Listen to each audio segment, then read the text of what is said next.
life and legacy, and thinking about it in the context of a reframe.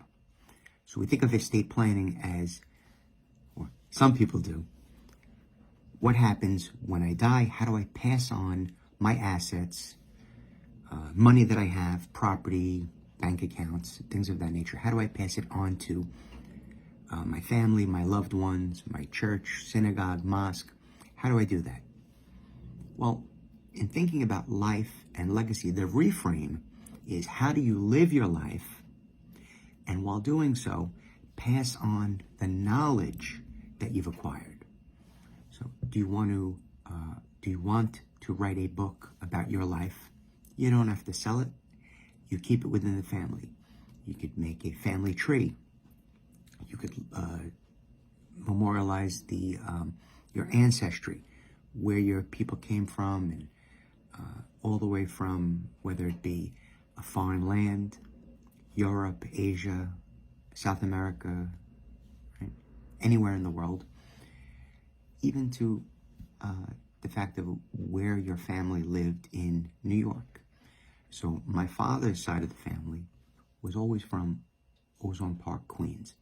And my mother's side of the family had gone from Manhattan to most of my mother's childhood was in Brooklyn. And then when she was in high school, they moved to Queens. So you might want to memorialize that so that your grandchildren can know, hey, my great-grandmother had lived in, wherever it was, Mulberry Street, in my example.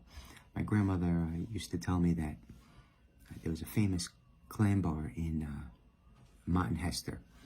And actually, that's where she was from, Martin Hester. And there was a Vincent's.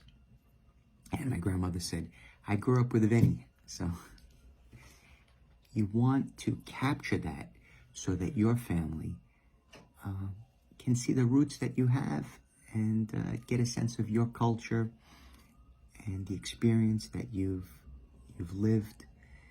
And maybe a book of quotes, or maybe a collection or a collectible or something that you have. It doesn't have to be something solely of a monetary nature. It can be these other things, right?